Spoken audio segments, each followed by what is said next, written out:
ਅੱਜ ਕੀ ਪਨੀ ਪਨੀਆਂ ਖਿਲਾ ਦਿਓ पूरा पूरा जितने भी आए हुए हमारे अपने साथी सबसे निवेदन है कि सेकंड फ्लोर के ऊपर ना पहले सबको चाय की व्यवस्था है ऊपर और सब चाय लेके जाएंगे और जो सीढ़ी नहीं जा सकते लिफ्ट का उपयोग करके वो दूसरे माले पे जाके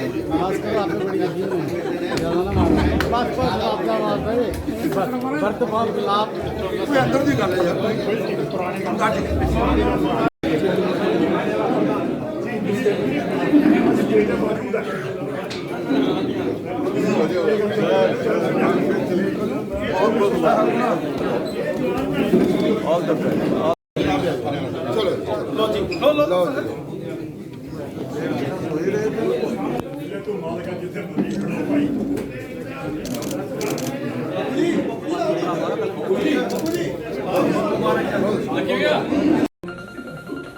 नमस्कार, द पब्लिश में आप सभी का स्वागत है। मैं हूं वरुण शर्मा। आज हमारे साथ खास बातचीत करने के लिए वाई शर्मा जी मौजूद हैं, जिन्होंने आज भाजपा का दामन थामा है। और वाई शर्मा जी की मैं आपकी तारीफ जो है वो करवाना चाहूँगा। Chamber of commerce and industry के पूर्व अध्यक्ष भी रह चुके हैं और आज इन्होंने भाजपा का दामन जो है वो थामा। इनसे खास बातचीत करेंगे। सर, आपका बहुत बहुत स्वागत सबसे पहले। Thank you. सर, किन विचारधारा या फिर किस सोच को देखकर आपने आज भाजपा का जो है वो आज अपने हाथ थामा? मैं छोटे से अल्फाज में ये बात कहना चाहूँगा कि Jammu Kashmir is passing through very tough phase in their tough phase and government of country is committed कि इस सारी बातचीत को रिजॉल्व किया जाए।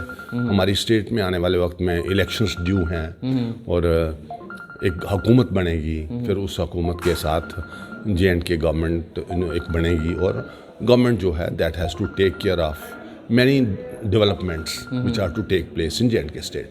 तो उसके लिए हमारी जो government of India under the leadership of आदरणीय प्रधानमंत्री Shri Narendra Modi, they are very much concerned, committed and they want कि हम स्टेट को हर तरीके से हेल्प करके और इसको एक पीसफुल जगह बनाया जाए और एक आने वाले वक्त में एक हमारी मॉडल स्टेट बने। बिल्कुल। 370 की बात की, 370 टूटने के बाद ऐसा कहा गया था कि जम्मू में व्यापारी वर्ग को काफ़ी ज़्यादा फ़ायदा हुआ। आपको क्या लगता है कि इन 2 सालों में क्या लगता है कि व्यापार को कुछ फ़ायदा हुआ इससे?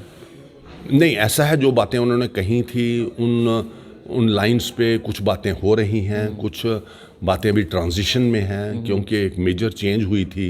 उस मेजर चेंज का एक आफ्टर माथ होता है, वो आफ्टर माथ अब सेटल डाउन हुआ है।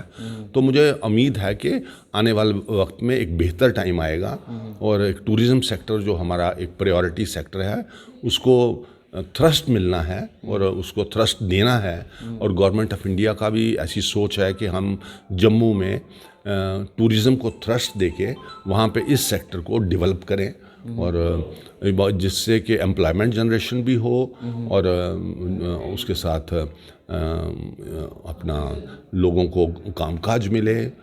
इस तरीके से मैं सोचता हूँ कि आने वाला वक्त ठीक ही होगा जब हुकूमत बनती है। जम्मू कश्मीर में दरबार मूव की प्रक्रिया की अगर बात करूँ, लंबे समय से दरबार मूव की प्रक्रिया जो है वो जम्मू कश्मीर में चलती आ रही है, लेकिन अब उस दरबार मूव को रोकने का प्रयास किया जा रहा है। क्या लगता है कि दरबार मूव नहीं होता है तो उससे कहीं ना कहीं व्यापारी वर्ग को नुकसान होगा? आप किस तरह से देखते हैं आप इसे? मैं भी आया तो ऐसा है कि दरबार मूव के मुतल्लक जो भी हुकूमत ने कुछ बातें की हैं, ये इशू पिछले 150 साल से चल रहा है और जो बातें की गई हैं गवर्नमेंट ने कुछ जो इस वक्त जो फाइनलाइजेशन की है, कई लोगों के कई तरह के विचार आगे आ रहे हैं। तो कुल मिला के इसके ऊपर हमें पार्टी लेवल पे भी इस बात को डिस्कस करना है।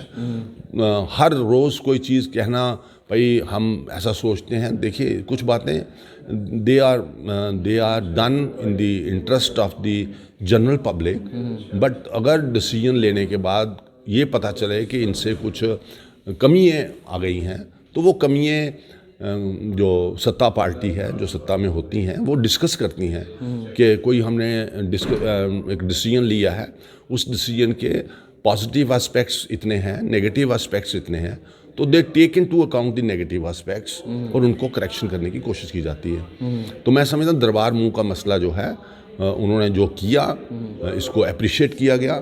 कई जगहों पे इसके मुतल्लिक अपने कोई मिसगिविंग्स दिए गए, तो I think in the days to come they will settle. व्यापारियों को कोई नुकसान नहीं होगा आपको क्या लगा? आप भी व्यापारी वर्ग से आते हैं, बहुत बड़े व्यापारी ऐसा भी नहीं, हैं। कोई जब भी एक सिस्टम से दूसरे सिस्टम में एंटर करते हैं, कोई भी चेंज आती है तो उससे हेयर एंड देयर प्रॉब्लम्स आती हैं, लेकिन उन तमाम प्रॉब्लम्स को क्रिस्टलाइज होते ना एक थोड़ा टाइम लगता है, और विद इन ए ईयर और सो जैसा कि टाइम अब बीत गया है, this is a high time to understand कि जो दरबार मूव में जो तब्दीलियाँ आई हैं उससे कुल मिला के पॉजिटिव रहा है या उससे ज़्यादा नुकसान हुआ है, तो उस पर सोचा जाएगा। बिल्कुल। 370 टूटने की अगर मैं बात करूं तो भाजपा के तमाम बड़े नेताओं ने कहा था कि जम्मू कश्मीर से आतंकवाद पूरी तरह से ख़त्म हो जाएगा, लेकिन रोज़ाना वहां पर किलिंग्स की जा रही हैं, इनोसेंट लोगों को वहां पर मारा जा रहा है। क्या लगता है कि अब पाकिस्तान को मुंह तोड़ जवाब देने का समय आ चुका है, क्योंकि लगातार मासूम लोगों की वहाँ पर किलिंग की जा रही हैं, नॉन लोकल रेजिडेंट लोगों को वहाँ पर मारा जा रहा है, एक डर जो है वो फैलाने की कोशिश की जा रही है वहाँ पर। मैं बस इतना ही इस मुतल्लिक़ कहूँगा कि जो हो रहा है, जो नुकसान, जो किलिंग्स, सिलेक्टिव किलिंग्स और जिस ढंग से हुआ है, बड़ा ही निंदनीय, बड़ा अफसोसनाक है, बड़ा गलत है, और गवर्नमेंट ने बड़ा सीरियस व्यू लेकर इसके ऊपर कोशिश की जा रही है कि क्या कारण है जिसकी वजह से ऐसा हुआ है, और वो कारण को आइडेंटिफाई करने की पूरी कोशिश हो रही है।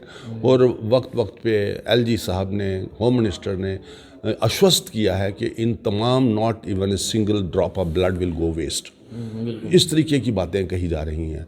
लेकिन हमें बड़ा unfortunately we have an enemy state, our neighbour state, उनको ह्यूमन वैल्यूज़ की कदर नहीं है, एक इंसानियत की कदर नहीं है, एक यू सी डेथ्स और किलिंग्स, ये तो this is something which is intolerable.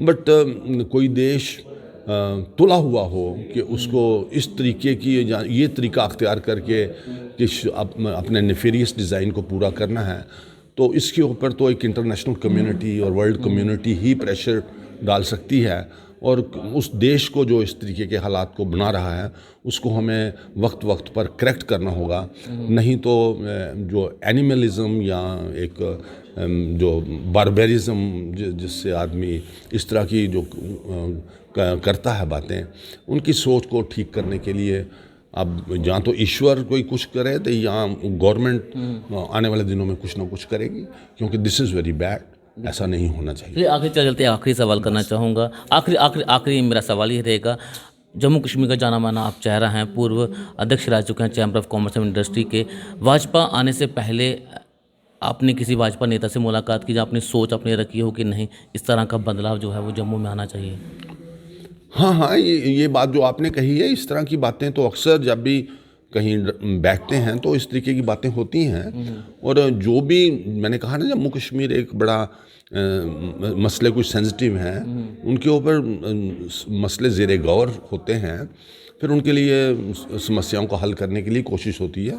तो मैं नहीं अल्फाज, थोड़े से सीरियस इश्यूज़ हैं, इसके ऊपर अभी ज्वाइनिंग के बाद मैं क्या कमेंट कर सकता हूँ। बिल्कुल, चलिए बहुत शुक्रिया से बातचीत करने के लिए। तो साफ तौर से एक बड़े इंडस्ट्रियलिस्ट हैं, chamber of commerce and industry के पूर्व अध्यक्ष रह चुके हैं, जिन्होंने आज भाजपा का दामन थामा है, और भाजपा का दामन थामने के बाद कहीं ना कहीं भाजपा को जो है वो काफ़ी ज़्यादा मजबूती मिलने वाली है।